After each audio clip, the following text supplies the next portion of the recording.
ISPR का भारतीय army chief के हालिया इंटरव्यू पर रद्द अमल सामने आया है। जौहरी ताकत वाले हमसाये को जोग्राफियाई से खत्म करने की बात पागलपन का इजहार है। ISPR ने वाज़ेह तौर पर कहा है, हकीकत यह है कि ऐसी किसी भी जोग्राफियाई तबाही के नताइज मुकम्मल और दो तरफा होंगे। इनको तो बाल्टी में लो पानी, चप्पल भिगा के मारो डेली, और जितना इनको सुतैया करोगे बेटा, इनकी बढ़िया वाली सुतैया करोगे उत्तर प्रदेश वाली, ये उतने लाइन में रहेंगे। योगी जी वाली इनको चाहिए, इनको बाबा चाहिए, मैं बता रहा हूं। इनको डिप्लोमेसी नहीं चाहिए, इनको जो हमारे बाबा हैं यूपी के, वहां से भी ISPR की तरफ से भी स्टेटमेंट्स चल रही हैं पाकिस्तान टीवी चैनल्स पे, और इसी तरह की बातें की जा रही हैं कि जी अगर इन्होंने हमें प्रोवोक किया या ऐसा किया वैसा किया तो हम ऐसे जवाब देंगे वैसे जवाब देंगे।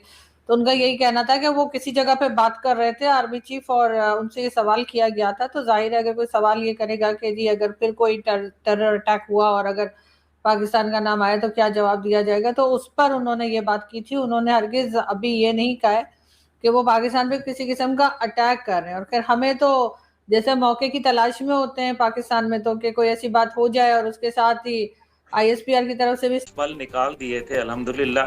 देखिए, इनको बार बार बताया जाता है कि ये जो इनका इशू ये है कि ये सस्ते नशे करते हैं, इनके दिमाग में खुमार चढ़ जाता है। अब्दुल्ला हमीद गुल साहब, हम ये कह दें कि रस्सी जल गई लेकिन बल ना गया। नहीं, अभी रस्सी तो जल गई, अभी तो धुआं निकल रहा है, अभी तो उसके बल तो कब के निकल चुके हैं, बल तो हमने कब के निकाल दिए हैं अल्हम्दुलिल्लाह। अभी मसला यहाँ ये है कि इनकी एक बहुत कंट्री को पाकिस्तान ने 6 घंटों में ठीक कर दिया था। आप बताएं जो नहीं ठीक किया था, आप तो उस तारीख, आपने भी वो तारीख देखी है, जंगें तो आपने भी पहले पढ़ी थी, अब आपने देख ली, आपके घर भी जो है।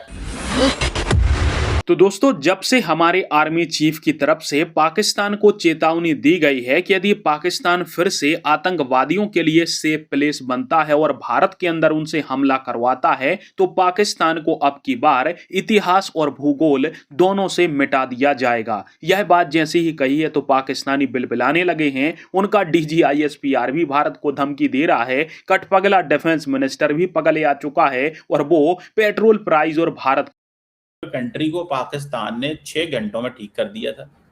आप बताएं जो नहीं ठीक किया था, आप तो उस तारीख, आपने भी वो तारीख देखी है, जंगें तो आपने भी पहले पढ़ी थी, अब आपने देख ली, आपके घर भी जो है। तो सर उससे फायदा तो कोई नहीं हुआ ना सर, उससे हमें फायदा नहीं हुआ। मैं यही कह रही हूँ कि उनकी बात को अंडरस्टैंड किया बिना ही जो है हम शुरू हो जाते। उन्होंने कहाँ पे बात की है, क्या अगर आपसे कोई बात करे, आप क्या, फॉर एग्जाम्पल अगर पाकिस्तान में किसी गवर्नमेंट से, फौजी से, या इवन आपसे भी अगर कोई कहे कि जी अगर भारत ने या किसी ने भी पाकिस्तान पे अटैक किया तो आप क्या करेंगे, आप क्या जवाब देंगे? आप यही कहेंगे ना कि भाई हम मुंह तोड़ जवाब देंगे, हम ऐसा कर देंगे वैसा कर देंगे, या आप कहेंगे नहीं हम बैठे रहेंगे मटर छीलते रहेंगे? सवाल ये नहीं है, दरअसल आप जिस दिन आप मटर छीलती हैं ना, आप ये मिसाल जरूर देती हैं। मैं ये कह रहा हूँ कि लगता है आपने कल छीले हैं, जो ये आज अभी भी छील के हटी हैं आप, जो मटर छीलने वाली जो मिसाल, ये आपने साइड पे रखी होती है, मटर छीलने वाली मिसाल। अच्छा मैडम ये बताएं, मुझे थोड़ी हंसी आ गई अब, क्या आपने, मैं इंडियन आर्मी चीफ की बातें कर रहा हूँ, आप मटर छीलना शुरू कर देती हैं।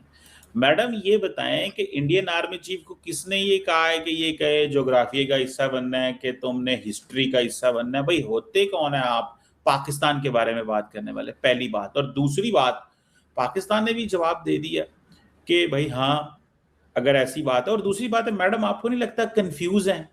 ठीक है, पिछले साल जंग हुई, पाकिस्तान ने 6 घंटों में सारा साफ बराबर कर दिया, अमेरिका के पास भागे सीज फायर कराओ, उसका मार्को रूबियो को फोन आ गया, साकडार को, जे वांट सीज फायर। पाकिस्तान ने कहा okay done, cease fire done. एक बात, एक तरफ RSS चीफ कह रहा है बात करनी चाहिए, पीपल टू पीपल कांटेक्ट होने चाहिए। उपेंद्र द्विवेदी साहब फॉर्मर आर्मी चीफ कह रहे हैं ये पॉलिटिक्स और चीज है, ये सियासतदान दिल्ली में बैठे होते हैं, ये और बातें करते हैं, अवाम को नीचे चीजें करनी चाहिए। जो रिटायर होने वाला आर्मी चीफ है वो कह रहा है कि इंज कर देंगे, वो कर देंगे। तो ये आपको नहीं लगता कि इंडिया कंफ्यूज है? RSS जो है it's a think tank of the BJP ना, मतलब वही बल निकाल दिए थे अल्हम्दुलिल्लाह। देखिए, इनको बार बार बताया जाता है कि ये जो इनका इशू ये है कि ये सस्ते नशे करते हैं, इनके दिमाग में खुमार चढ़ जाता है। अब्दुल्ला हमीद गुल साहब, हम ये कह दें कि रस्सी जल गई लेकिन बल ना गया। नहीं, अभी रस्सी तो जल गई, अभी तो धुआं निकल रहा है, अभी तो उसके बल तो कब के निकल चुके हैं, बल तो हमने कब के निकाल दिए हैं अल्हम्दुलिल्लाह। अभी मसला यहाँ यह है कि इनकी एक बहुत बड़ा इशू है। देखिए ना, इनका सबसे बड़ा इशू यह है कि मानिक शॉ स्टेडियम के अंदर ये बात कर रहे थे, अपनी बरसी मना रहे थे बुनियादी तौर पे सिंदूर की, जो वासिल तंदूर हुआ था पाकिस्तान के हाथों, उस पे ये बरसी मना रहे थे। और ये कह रहे थे इन्होंने जो वहाँ एक सैनिक जो सेना सवादिक या जो क्या नाम है इसका, वो इन्होंने रखा था, यानी कि मिलिट्री डायलॉग रखा था। उसके अंदर इन्होंने कहा कि पाकिस्तान क्रॉस बॉर्डर टेररिज्म जब तक जारी रखेगा, हम जो है पाकिस्तान को वहाँ तहजीब से मिटा देंगे, वो सारी जोग्राफिया से मिटा देंगे। भाई अगर इनके बच्चा कल लेके आया रबड़ पेंसिल और उसने कोई एक नक्शा बना के उसको वो रबर से मिटाना चाहते हैं तो जरूर मिटा दें। फिलहाल तो अपना जोग्राफिया तब्दील हो रहा है। आप देख लीजिए कि किस तरीके से उनके लिए इश्यूज आ रहे हैं। एक तरफ जो 7 रियासतें रेड कॉरिडोर पे मबनी हैं वो इनके हाथ से निकल चुकी हैं। उन्होंने आज़ादी का अपना बाकायदा मंशूर भी दे दिया, दस्तूर भी दे दिया, तराने और झंडे तक बना डाले। उसके बाद सिखों का रेफरेंडम खालिस्तान बना के रहेगा, वो तो वाज़े नजर आ रहा है। तीसरी जानिब जो है वो कश्मीर, इनके हाथों में वो लकीर मौजूद नहीं है अल्हम्दुलिल्लाह। कश्मीर इनमें के 9 लाख फौज जो है वो वहाँ कुछ भी नहीं कर रही। इनकी दौरान जंग 3 जर्नैलों को वो तब्दील कर देते हैं, एक को जो है वो गिरफ्तार कर देते हैं, नदरन कमांड के कोर कमांडर को, जो आज भी गिरफ्तार पड़ा हुआ है। जो दूसरा जर्नैल है उसको उन्होंने काला पानी भेज देते हैं, जो मिलिट्री इंटेलिजेंस का जनरल राणा था। फिर तीसरा जो उनका इंटेलिजेंस का वो अपना एयरफोर्स चीफ था, वाइस चीफ, उसको जो है वो शैक कर दिया जाता है। क्यों कर दिया जाता है? अब जब वहाँ लोग सवाल पूछते हैं कि जनाब आप तो हमारे इस टाइम पे जनरल द्विवेदी बैठे हुए हैं, आर्मी चीफ बने हुए हैं, ये तो बता दीजिए कि अभी हमारे जो कमांडर डिफेंस, इनको तो बाल्टी में लो पानी, चप्पल भिगा के मारो डेली। और जितना इनको सुतैया करोगे बेटा, इनकी बढ़िया वाली सुतैया करोगे उत्तर प्रदेश वाली, ये उतने लाइन में रहेंगे। योगी जी वाली इनको चाहिए, इनको बाबा चाहिए, मैं बता रहा हूं। इनको डिप्लोमेसी नहीं चाहिए।